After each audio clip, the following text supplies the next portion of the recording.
하나님께서 이스라엘 백성들을 애굽에 종살이 할 때에 그들을 불러내어서 이제 가나안 땅으로 인도할 것을 모세에게 명합니다. 그래서 출애굽한 후에 3개월이 지났을 때 그들이 시내산 앞에 있는 광야에 진을 치고 있었습니다. 그때 하나님이 모세를 부르며 모세야 이 산으로 올라와라. 그래서 20장에 보게 되면 어떤 내용의 말씀이 있냐면 10가지 계명, 10계명, 10가지 계명을 이스라엘 백성들에게 허락해 주십니다. 그리고 10계명이라는 것은 이게 구원받은 사람이 지켜야 될 도리와 율례를 말하는 거예요. 그리고 최소한 구원받은 사람들은 이런 일을 해야 된다라는 것이 10가지로 압축해서 우리들에게 말씀합니다. 모세가 산으로 올라가서 이제 하나님의 말씀을 듣고 또 내려와서 백성들에게 하나님 이렇게 말씀했다. 너희들 그 말씀을 지킬 거냐? 라고 물어요. 그때 백성들이 예, 우리가 지키겠습니다. 이게 또 그들이 다짐도 합니다. 이것이 19장에 나와 있고 20장에 가서는 이제 10가지 계명을 받는 장면이 나와 있습니다. 그런데 이것을 문자적으로 본다면 이스라엘 백성들에게 지켜야 될 율례 이걸 10가지를 주었다라고 하는 내용으로 말씀해서 10가지 계명 하나하나를 잘 살펴보는 것도 깊은 의미가 있어요. 그런데 여기에서 말하는 그 내용은 이렇게 19장에 하나님께서 모세를 불러서 야, 너 나를 만나러 와라. 그 내용이 뭐냐? 여기 하나님께 예배에 대해서 우리들에게 말씀한다 그 말입니다. 그래서 이 본문의 말씀을 통해서 참된 예배가 또 뭐냐? 예배를 우리가 잘 드릴 수 있는 그러한 심의 능력이 어떻게 가능한 건가? 예배 드릴 때 지치지 않고 예배를 드릴 수 있는 길이 뭔가? 그러면서 우리가 매 주일마다 예배를 드리는데 매일 주일마다 예배 드릴 때에 우리가 어떤 준비를 해야 되는가? 이런 문제를 가지고 오늘 말씀을 나누고자 합니다. 제일 첫 번째 우리가 말씀 나누고 싶은 것은 그러면 참된 예배의 그 모습이 뭔가? 참된 예배는 하나님을 만나러 갈 때에 그때 참된 모습이 어떤 모습인가 하는 그런 내용입니다. 참된 예배는 하나님 앞에 한번 따라합시다. 올라가는 것이다. 어떻게 간다고요? 올라가는 거라는 거예요. 올라간다는 말은 이게 좀 어떤 의미가 포함되어 있어요. 내려가는 거, 올라가는 거 어떤 것이 좀 어렵습니까? 올라가는 게 어렵잖아요. 그러니까 예배 드린다는 게 이렇게 우리가 쉽게 그게 아니라 좀 올라가는. 그래서 오늘 본문에 이렇게 우리들에게 말씀하고 있습니다. 19장 3절에 보게 되면 모세가 하나님 앞에 어떻게 했다고요? 올라가니. 시편에 보게 되면 예배를 말할 하나님을 만나간 성전에 나갈 때 예배 드리러 가는 시편, 예배 드리러 가는 시의 내용을 쭉 말하는 그러한 시편이 있습니다. 시편 122편 1절에 보게 되면 거기에 이렇게 가로로 묶어서 다윗의 시, 곧 성전에 어떤 노래? 올라가는 노래. 성전에 올라가는 노래를 부르면 성전에 올라가는 우리가 하나님께 나갈 때는 뭔가 이렇게 좀 잘 우리들은 더 어떻게 해야 된다는 거예요? 내 옷깃도 여미고 준비를 잘 해야 된다 그 말입니다. 이걸 우리에게 말씀하고 있어요. 올라가는 노래. 그래서 1절에 보게 되면 사람이 내게 말하기를 여호와의 집에 올라가자 할 때 예배 드리러 가자 할 때에 내가 뭐 했다고요? 기뻐하였도다. 주님이 나로 하여금 어떤 사람이야 오늘 성전에 가자 예배 드리러 가자 그 말할 때 막 기뻐했다. 이게 예배의 어떤 본질적인 요소라 그 말입니다. 참 예배의 모습은 올라가는 예배. 올라갈 때 참 기뻐하는 마음에 전혀 나가는 거라 그 말이에요. 그 다음에 또 참된 예배는 뭐가 있어야 되는 건가? 예배는 그런 예배라는 그런 11시 예배, 11시 때 예배, 그것만 있으면 되는 건가? 예배에는 어떤 예배든지 간에 거기에 하나님의 말씀의 선포, 하나님 말씀 선포가 딱 선포가 있어야 된다. 말씀 선포가 있어야 된다 그 말입니다. 그 말씀의 선포에 대해서 오늘 본문에 보게 되면 19장 3절에 보게 되면 너는 이같이 하반절에 너는 이같이 야곱의 집에 뭐하고 말하고 이스라엘 자손들에게 말하라. 선포하라 그 얘기예요. 19장 7절에 보게 되면 모세가 내려와서 백성의 장로들을 불러 여호와께서 자기에게 명령하신 그 모든 말씀을 그들 앞에 뭐 했어요? 진술하니. 뭐예요? 그들에게 하나님의 말씀을 그대로 선포했다. 이것이 뭐냐? 이것이 예배라는 것은 선포, 설교가 있어야 된다. 설교. 그 다음에 참 예배는요, 이렇게 말씀의 선포가 있을 때, 말씀의 진술이 있을 때에 그 말씀을 듣고 난 다음에 뭐가 있어야 되느냐? 나의 반응이 있어야 된다 그 말입니다. 말씀 듣고 난 다음에 오늘 뭐 그냥 좋았네.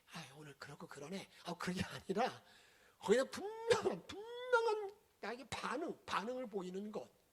이게 기독교는 뭐냐? 기독교는 하나님의 부르심 콜링에 대한 리스폰스, 응답. 이게 여러분들이 기독교, 하나님이 나를 불러주신 데에 대해서 내가 응답하는 것. 이게 기독교인데 오늘 본문에 대한 말씀을 보게 되면 우리들에게 이렇게 말씀하고 있습니다. 19장 우리가 8절에 보게 되면 백성이 일제히 모였어요. 응답하여 이르되. 백성이 일제히 응답하여 이르되. 이사야서에 보게 되면 하나님께서 우리의 예배의 원형을 말씀하고 있는 장면이 나옵니다. 그건 뭐냐면 이사야가 우시야 왕이 죽던 해에 성전에 들어갔을 때에 어떤 일이 벌어지게 되냐면 하늘의 문이 열려요. 하늘에 하나님 보좌를 볼 수 있는 그런 엄청난 기회가 주어지게 됩니다. 하늘 보좌가 열린 걸 딱 보자마자 보니까 거기서 스랍들 천사들이 거룩하다 하고 찬송합니다. 스랍들이 움직입니다. 그걸 보고 나니까 이사야가요 그냥 금방 하는 말이 화루다 나 망했다. 내가 입술이 부정한 사람으로 하나님을 만났구나. 나 죽었다고 말합니다. 회개하는 거죠. 그때 스랍 중에 하나가 화조로 이 입술이 부정한 이사야의 입을 찢어요. 용서해 주는 거예요. 더 죄사함을 선포하는 겁니다. 그리고 난 다음에 이런 음성이 들립니다. 잘 보세요. 이사야 6장 8절에 보게 되면 내가 또 주의 목소리를 들으니 주께서 이르시되 내가 누구를 보내며 누가 우리를 위하여 갈고. 지금 주님은 이 험악한 세상, 이 죄악의 모든 세상에 누가 나 대신 가서 내 말을 전할까 하고 주님 말씀합니다. 이게 부르심이에요. 거기 같이 읽습니다. 시작. 그때에 내가 이르되 내가 여기 있나이다. 나를 보내소서 하였더니. 이게 예배라는 거예요. 예배라는 것은요, 주님이 나에게 말씀할 때 내가 그렇게 하겠습니다. 내가 회개하겠습니다. 내가 새로운 삶을 살겠습니다. 결단하는 것. 이게 예배라 그 말이에요. 그러면 예배의 기초는 뭘까? 예배의 기초. 예배. 은혜의 기초. 말씀의 기초는 뭘까? 오늘 4절 6절에 있는 말씀을 잘 보게 되면 예배라는 것은 그것이 하나님이 부르심에 대한 응답이 있는 거 예배인데, 그럼 그 예배 드리는 그 원동력, 힘은 뭘까? 내가 예배 드리는 힘이 뭐냐 그 말이에요. 오늘 이렇게 말합니다. 하나님의 섭리를 아는 것이라는 거예요. 하나님의 섭리, 하나님의 인도하심에 대해서 내가 고백하는 거예요. 내가 지금까지 지나온 모든 삶을 살펴보니까 내가 일한 것이 아니라 내가 이 일을 성취한 것이 아니라 하나님이 나를 도우셨구나, 하나님이 이끌어 주셨구나, 이걸 고백하는 것이 뭐냐? 이게 예배의 기초라는 거예요. 여기 앉았을 때 내가 지금까지 있었던 모든 끝권이 우리 주님의 도움이었구나, 이것을 오늘 이렇게 말합니다. 4절 말씀 같이 읽도록 하겠습니다. 내가 애굽 사람에게 어떻게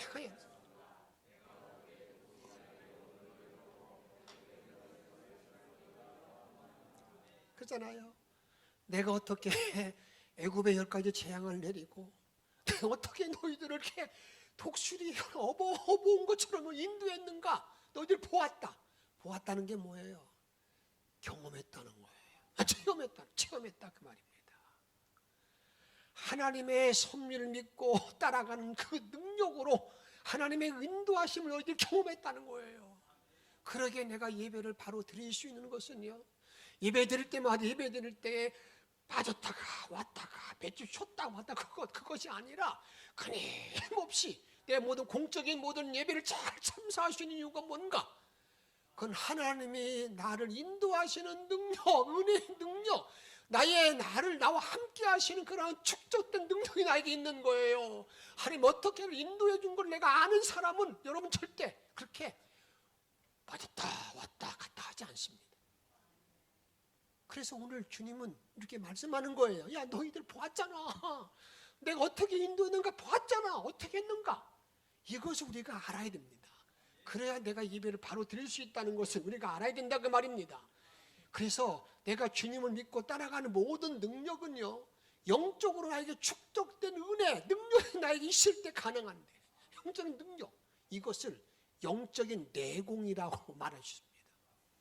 내가 주님의 바로 예배 드릴 수 있는 것, 내가 변함없이 우리 하나님이 신실하듯이 나도 신실하게 주님을 따르고 예배하는 모든 일은 주님의 은혜를 체험한 능력이, 은총이 계속 축적된 거예요. 계속 쌓여짐으로 말미암아서 이제 흔들리지 않고 나간다 그 말입니다. 이런 모든 일 가운데에서 우리 믿음의 모든 사람들은요, 가져야 될 2가지 축적된 능력이 있어야, 그런 축적된 내공이 있어야 내가 예배를 바로 드릴 수가 있고 변함없이 하나님께 헌신할 수 있다 그 말입니다. 그 중에 첫 번째 내공이 뭐냐? 이런 겁니다. 은혜의 축적 경험. 다시 말하면 은혜의 내공의 힘이 나에게 있어야, 이게 하나 다른 은혜였구나, 그걸 바로 아는 그 내공, 은혜가 있어야 내가 예배를 바로 드릴 수 있다 그 말입니다. 이것을 다윗을 통해서 보게 되면 분명히 알 수 있습니다. 다윗이 이스라엘 백성들이요, 블레셋과 싸움이 붙었습니다. 그 싸움이 붙었는데 어떤 일이 벌어지게 되냐면 이런 일이 벌어지게 됩니다. 골리앗이 나와가지고요, 야, 너희들 가운데 나와 한 사람만 나와서 싸우자. 단판으로 단판. 2m 40대는 거구입니다. 그들 앞에 그가 소리를 지르니까 그 이스라엘 군대들이요 덜덜 떠는 거예요. 야, 우리 망했다. 다 죽음 못 찾듯이 막 그냥 그렇게 덜덜 떨고 있을 때 다윗이 그걸 딱 보니까 지금까지 하나님이 함께했던 은혜의 내공이 팍 솟아나는 거예요. 아니, 저 할례 받지 못한 놈이 말이야, 어떻게 하나님을 모욕하냐? 근데 그가 하나님을 경험했던 것은요, 골리앗 앞에서 처음 경험한 것이 아니라 자기가 오래전에 목동으로 일할 때부터 그걸 경험하고 그 경험된 은혜가 쌓여져 가지고 지금 골리앗 앞에 담대히 나가는 거거든요. 이렇게 성경은 말합니다. 사무엘상 17장 34절에 보게 되면 이제 사울이 다윗을 불러가지고요, 네가 정말 싸울 수 있겠냐? 저 골리앗은 장군이야, 장군, 전사야, 전사. 보니까 이 다윗은 애정이거든요. 그럴 때 그 앞에서 다윗이 말하는 겁니다. 34절에 보게 되면 다윗이 사울에게 말하되 주의 종이 아버지의 양을 지킬 때에 사자나 곰이 와서 양떼에서 새끼를 물어가면, 그 양떼에서 새끼를 물어가면 35절에 보게 되면 내가 어떻게 한 줄 아십니까? 내가 그 사자를 쫓아가 가지고요 수염을 부여잡고 사자의 발톱, 곰의 발톱에서 내가 뭐 했다는 겁니까? 양세기를 구해냈습니다. 양세기 구해냈습니다. 그렇게 말하면서 36절 같이 읽도록 하겠습니다. 주의 종이 사자와 곰도 쳤은즉 살아계신 하나님의 군대를 모욕하는 이 불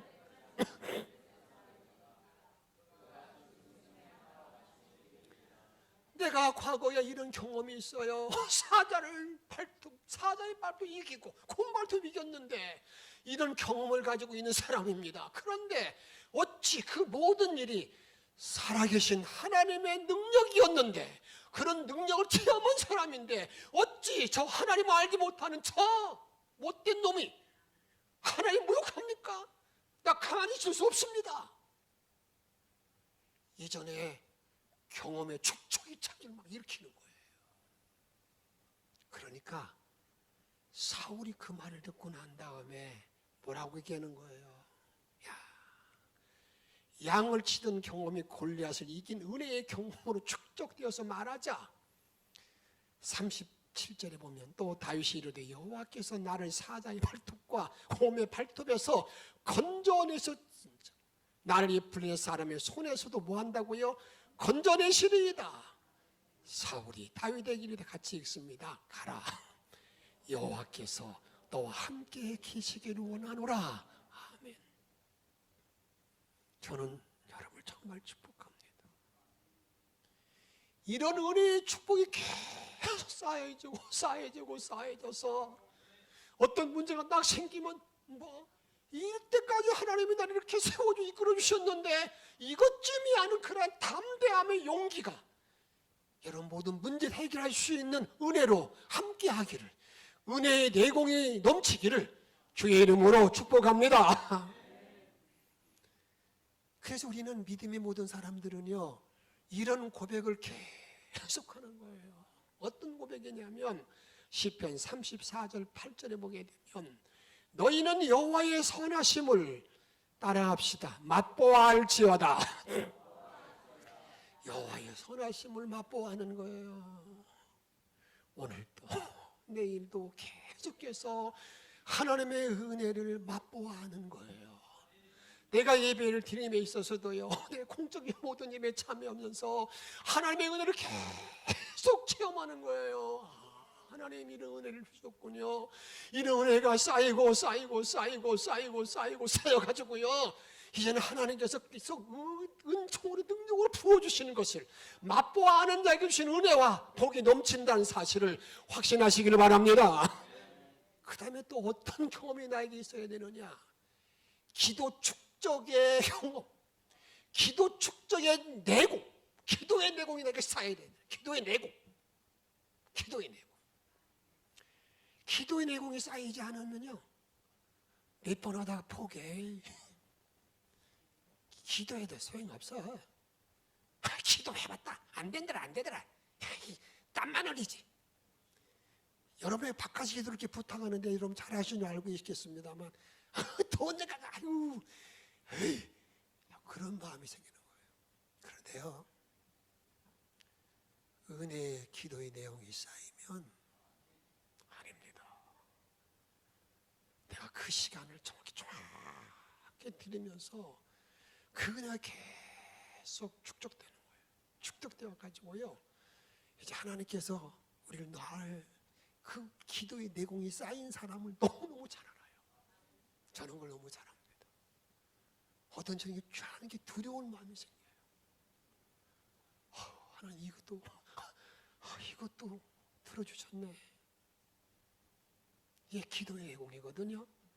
그런데 이 기도의 내공을 잘 아는 사람은 여러분들에게 이렇게 말합니다.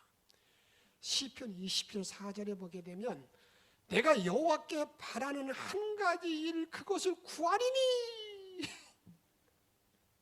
내가 한 가지 일을 딱 구한다. 여기 구한다는 말의 의미는요, 현재 완료형으로서 자기는 어떤 일을 만나도 그렇게 딱 결정되었다는 거예요. 한 가지 일, 내가 성전에서 살고 내가 구하는 것, 기도하는 것 딱 정했다는 거예요. 어떤 일을 만나도 그는 다른 거 필요 없습니다. 기도하는 일 딱 한다는 거예요. 이게 한 가지를 구하는 거, 이걸 정해놨다는 겁니다. 이렇게 기도의 내공이 잘 쌓인 사람을 성경은 말하는데 그가 누군 줄 아십니까? 다니엘. 기도의 내공이 쌓여가지고요, 그 기도의 내공 때문에 하나님이 사자 굴 속에 던져졌을 때에도 주님이 그를 다 살려내는 은혜가 주어지게 되는데, 이렇게 성경은 말합니다. 다니엘이요, 바벨론의 다리오 왕이 다스릴 때에 그 나라의 총리가 세 사람이 있었는데 첫 번째 총리가 됐어요. 그러니까 옆에서 얼마나 시기가 많겠어요. 저 이방 사람 놈이 저까지 찾아다니고 안 돼, 이거 안 돼, 안 돼. 그들이 이제 어떻게 하면 다니엘을 무너뜨릴 수 있을까 하고 계략을 짭니다. 그 계략이 뭔지 아십니까? 요즘 말로는 탈탈탈탈 털어요. 어떤 걸 털어도 뭐 드러나지 않습니다. 그러니까 그들이 포기하지 아니하고요, 저 다니엘에게는, 다니엘을 우리가 무너뜨리는 방법은 저가 믿고 있는 하나님에 대해서 걸어야 된다. 다니엘의 습관, 기도의 내공은 뭐냐면 어떠한 어려움과 어떠한 환경을 만나도 그는 항상 문을 열어놓고 기도하는 습관이 있어요. 이렇게 합니다. 수기합니다. 그 수기할 때 누구 수기하는가 잘 보세요. 다니엘 6장 7절에 보게 되면 나라의 모든 총리와 지사와 총독과 법관과 관원이 의논하고, 그건요, 다니엘이 빠지고 난 상황 안에서 모든 사람이 다 지금 모략을 세우는 거예요. 그 모략이 이겁니다. 앞으로 30일 동안 다리오 왕 외에 어떤 신에게 절하거나 기도하거나 예배드리는 사람은 사자 굴 속에 집어넣는 거예요. 그러면서 이렇게 말합니다. 문서를 만들어 와가지고, 왕이요, 여기에 도장을 찍어주세요. 왕은 어떻겠습니까? 신나죠. 누구만 섬기라고 그러니까 자기만 딱 찍어놨어요. 걸렸다. 그러면 다니엘이 숨을 줄 알았죠. 근데 다니엘은요, 그 도장이 찍힌 걸 보고 나서 집에 돌아가더니 예루살렘 성 창문을 딱 열고 그가 어떻게 했는가 보세요. 6장 10절 말씀 읽습니다. 시작.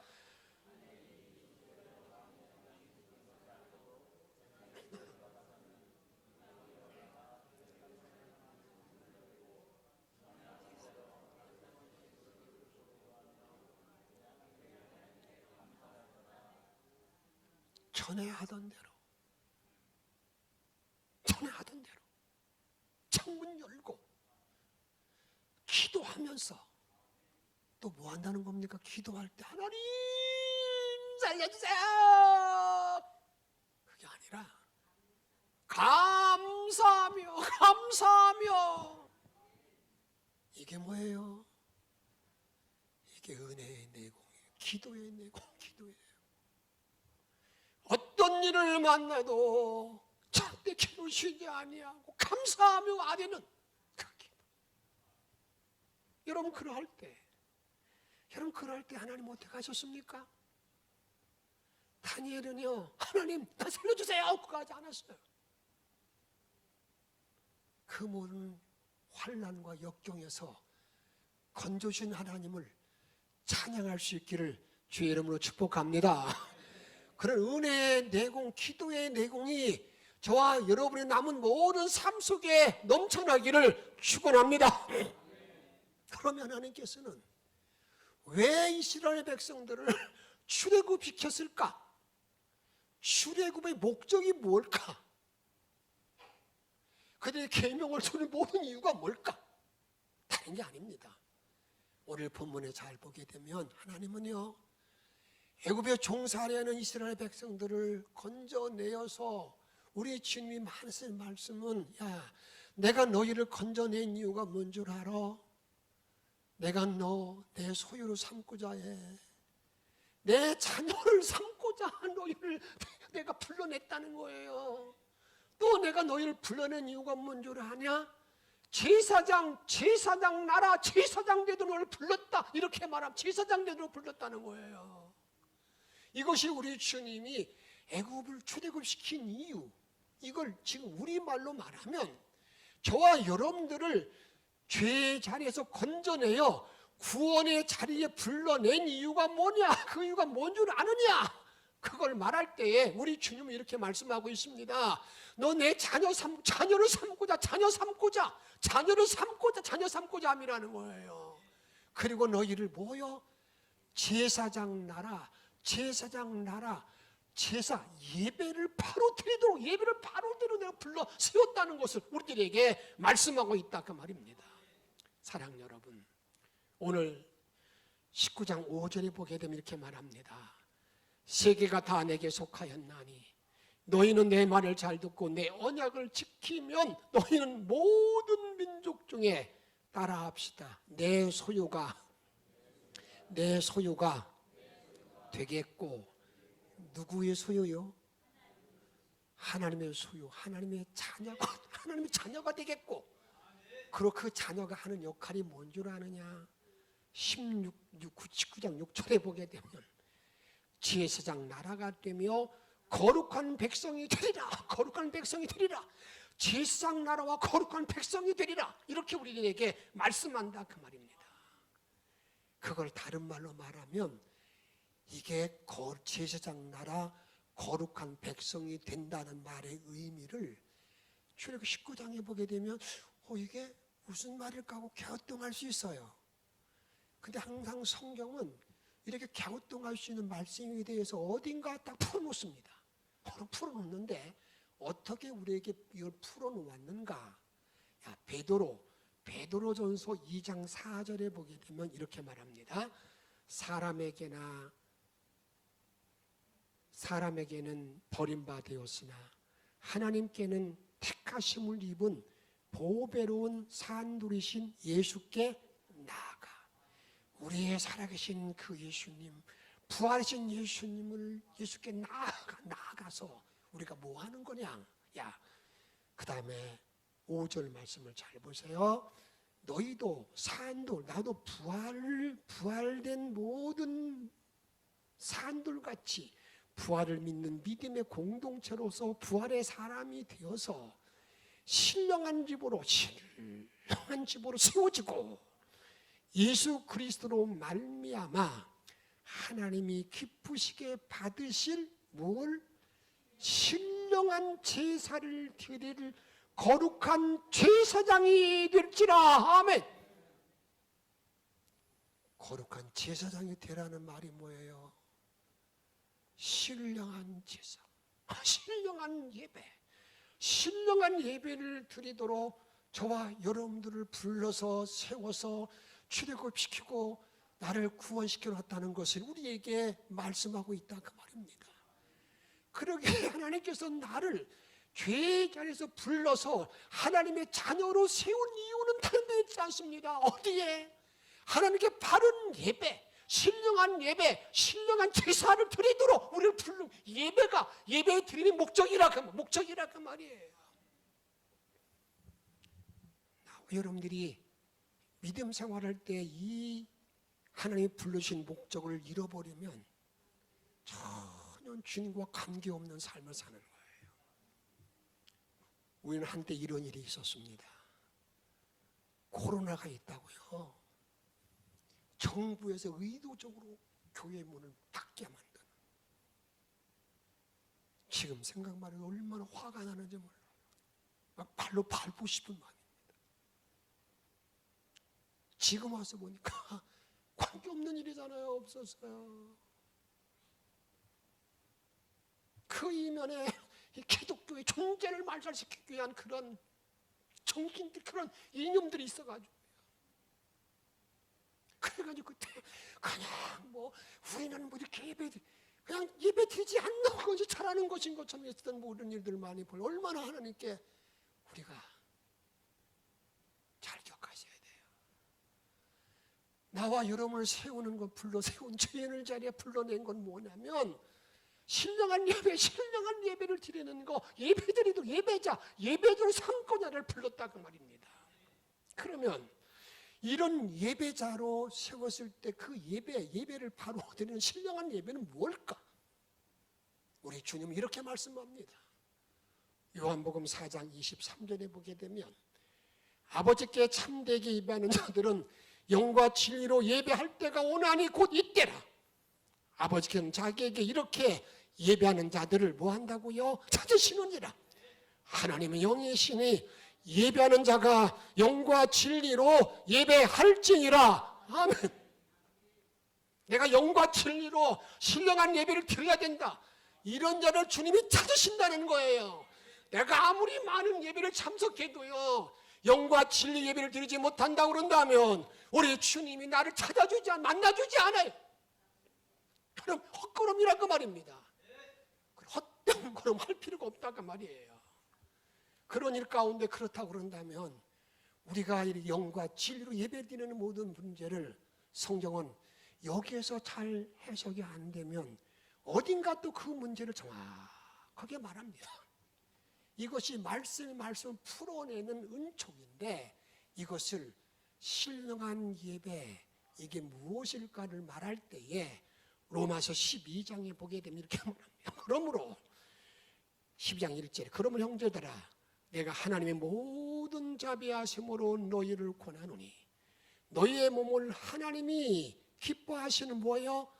거룩한 산 제물로 드리라. 이는 너희가 드릴 뭐라고요? 영적 예배라. 거룩한 산 제물, 산제사가 영적 예배래요. 그럼 산제사라는 게 뭡니까?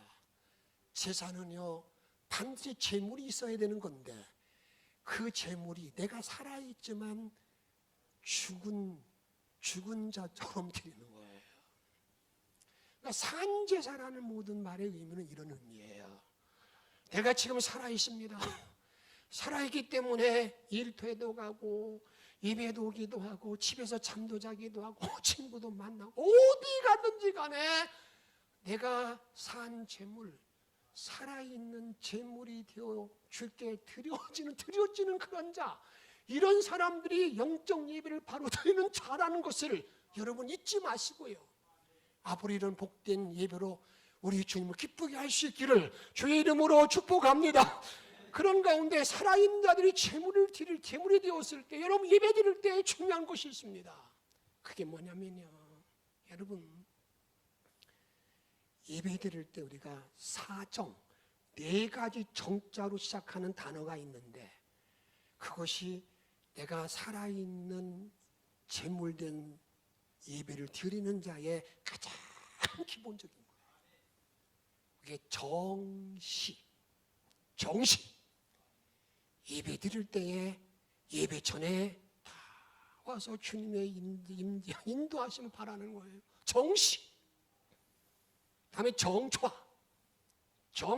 건 정확하게 여러분 내 그 의자에 딱 앉아서 정좌하는 거예요. 다음에 정청. 여러분 귀를 열고 잘 듣는 게 정청입니다.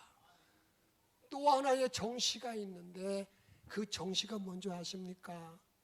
선포자의 눈과 눈이 마주치는 거예요. 눈과 눈이 마주치는 거예요. 정시.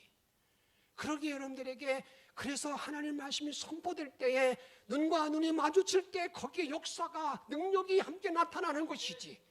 예배 드릴 때 어떤 사람들은요 뭘 보고 보내기도 하고 옆 사람과 얘기도 하기도 하고 어느 사람들은 땅에서 목사님은 쳐다보지 않고요 자기 한 번도 눈에도 내리까지 쳐다보고 있고 거기에 어찌 예배를 바로 드릴 수 있겠냐 그 말이에요. 아닙니다. 내가 산 제사, 산 제물 이것이 정확히 이루어질 때에 그때부터 하나님께서는 그래 거기에 출발이 되는 거예요. 그러면 매 주일 예배는 어떻게 준비하는 건가? 매일 주일 예배 준비하잖아요. 매일 예배 준비하는데 오늘 본문에 보게 되면 매 주일 예배 드릴 때 준비 요령이십니다. 제일 첫 번째는요, 은혜를 받기 위한 준비, 주일 준비 자세. 19장 10절 말씀 크게 읽습니다. 시작. 여호와께서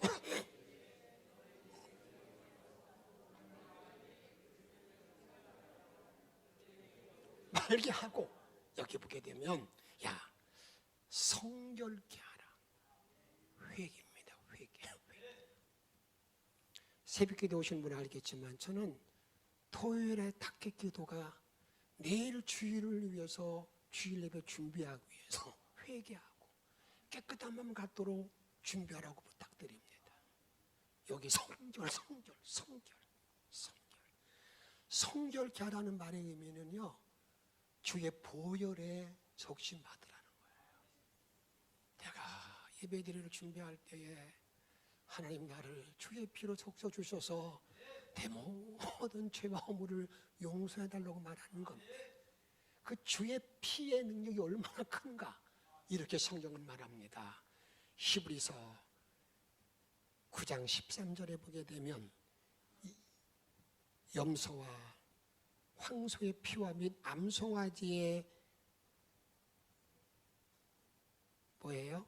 죄를 부정한 자에게 뿌려 그 육체를 정결하게 하며 거룩하게 하든, 구약의 제사 드릴 때에 소의 피, 양의 피를 잡아서 그들을 거룩하게 하거든. 그 다음에 14절 하물며 읽습니다. 시작. 영원하신 성령으로 말미암아 흠없는 자기를 하나님께 드린 그리스도의 피가 어찌 너의 양심을 죽인 행실에서 깨끗하게 하고 살아계신 하나님을 섬기게 하지 못하겠느냐. 그리스도의 피, 예수의 피 보혈로 내가 시침받는 거예요. 이게 성결하게 하는 거예요. 성결을 하고 주일 예배를 참석하는 거예요. 다음 두 번째 이렇게 말합니다. 옷을 빨라. 옷을 빨라. 세마포의 옷을 입으라. 행동. 어느 사람들은요, 그래 내가 잘못했지, 그걸 또 해. 그러지 말아야지, 또 한다니까. 그게 아니라는 거예요. 옷을 빨라는 거는요, 더러운 걸 깨끗하게 만드는 거잖아요. 그래서 요한계시록 19장 8절에 보면 읽습니다. 시작. 그에게 빛나고 깨끗한 세마포 옷을 입도록 허락하셨으니 이 옷은 성도들의 옳은 행실로다 하더라. 옳은 행실로 정확하게 내 행동이 옮기는 거예요. 그 다음에 세 번째는요, 15절에 보게 되면 읽습니다. 15절. 모세가 백성에게 이르되 준비하여 셋째 날을 기다리고 여인을 가까이 하지 말라 하니라. 여기 이렇게 말합니다. 여인을 가까이 하지 말라. 여기 예배 드릴 때 여인을 가까이 하지 말라는 말의 의미가 뭘까? 이런 말이에요. 내가 주일 예배 드리는 것보다 더 좋은 것에 내 마음을 빼앗겨서는 안 된다는 거예요. 예배 드리는 일보다 더 신기한 일에 신경 느끼는 일에 내가 정신 털리지 말아야 된다는 거예요. 그런 즐거움에 빠지지 말라. 그것을 여인을 가까이 하지 말라. 그런 말로 표현한 거예요. 이것이 주일 예배 드리는 우리의 자세라 그 말입니다. 오늘 말씀을 마치고자 합니다. 주님은 출애굽한 3개월이 지나고 난 다음에 시내산에서 모세를 불러서 앞으로 이렇게 예배를 드려라. 내가 너희를 부른 이유가 뭔 줄 아느냐? 부른 이유는 내가 너희를 제사장 나라 예배를 바로 드리도록 내가 너를 세웠는데, 그 예배를 바로 드림을 통해서 주님을 만나야 되는데, 그 예배가 어떤 예배인 줄 알아? 신령한 예배, 산제사 예배를 바로 드리는 거예요. 그런 예배를 드리기 위해서 매일 주일 예배 준비할 때마다 어떻게 하라는 겁니까? 나를 주의 보혈로 덮는 거예요. 주님, 나 용서해 주세요. 행동을 고치는 거예요. 또 뭐 하는 겁니까? 그리고 난 다음에 내가 여인을 더 주님을 사모하는 것보다 더 좋은 걸 다 버리고 딱 서서 예배 드리는 사람, 이런 사람을 주님을 기억하시고 그런 자에게 하나님의 은혜와 복을 주시는 은총을 깨닫고 일생을 이런 참된 예배자로 승리하는 저와 여러분의 삶이 다 되어지기를 주의 이름으로 축복합니다. 이렇게 찬양합니다.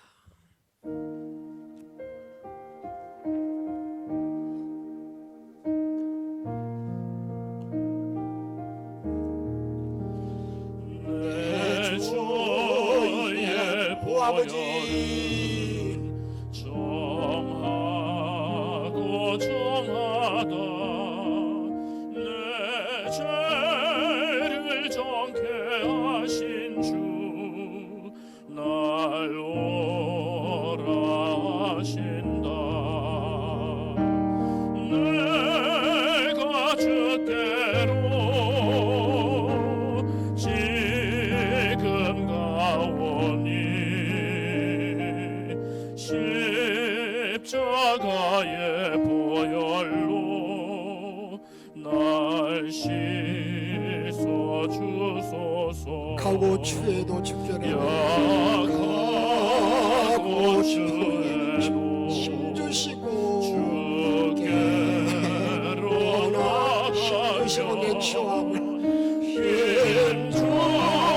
힘주시고 내 추함을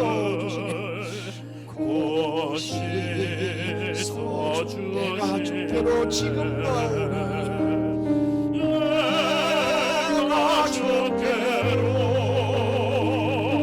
지금 가오니 십자가의 보혈로 날 오라 하심으로 온전한 믿음으로 날 오라 하심은 온전한 믿음과 사랑함과 평안함 다 주려 함이라. 내가 주께로 지금 가오니 십자가의 보혈로 날 씻어 죄인마다 주소서. 살 길을 얻는 큰 죄인보다 살 길을 힘없을 얻었네. 그분의 한없이 넓고 베풀어 주소서. 크네. 내가 주께로 주님 내가 주께 나가 참된 예배 드리기를 원합니다. 신령한 예배 드리기를 원합니다. 주께로 주의 은혜를 체험하기를 원합니다.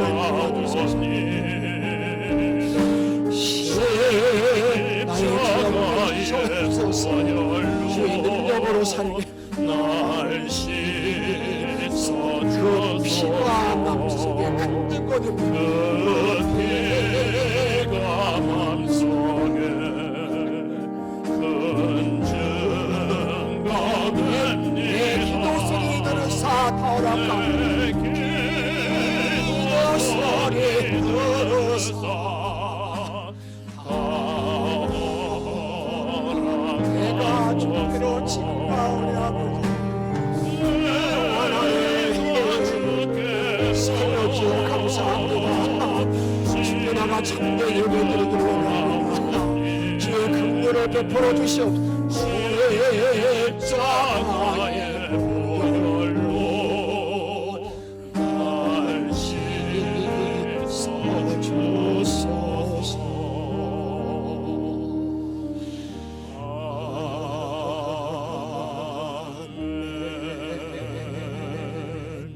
오늘 주신 말씀을 기억하며 기도하세요.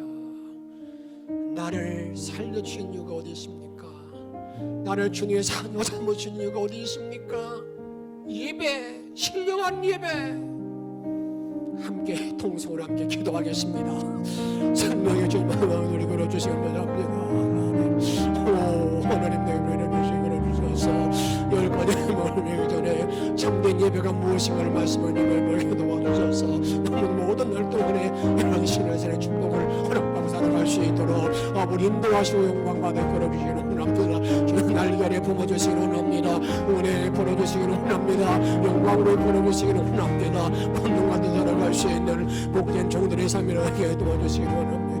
하나님 아버지 기도하고 싶은 모든 이유가 내가 내 소유가 되겠고 지상나라 지상나라가 된다고 말씀하셨는데 지상나라가 되는 것은 신령한 제사를 드리게 함이라고 주님 말하고 있습니다. 이제 신령한 예배로 드리게 도와주시기를 원합니다. 내가 예배 드릴 때마다 은혜의 내공이 나를 지배하기를 원합니다. 기도의 내공이 나를 지배하기를 원합니다. 주님의 내가 남락하기 때문에 어떤 형경이 있다 할지라도 다 떨쳐버리게 도와주시옵시고 그 은혜로 말미암아 그 기도의 능력으로 말미암아 주께 나 응답받을 수 있는 은혜를 던져 주옵소서. 아버지 불쌍히 모아주시옵소서. 그런 삶을 살지 못했던 모두 다 용서하여 주시옵시고 이제 새로운 결단 속에 살아갈 수 있도록 은혜를 더하여 주시옵소서. 오 하나님 돌보아 주시옵소서. 우리를 사랑하시는 예수님의 이름으로 간절히 기도하옵나이다.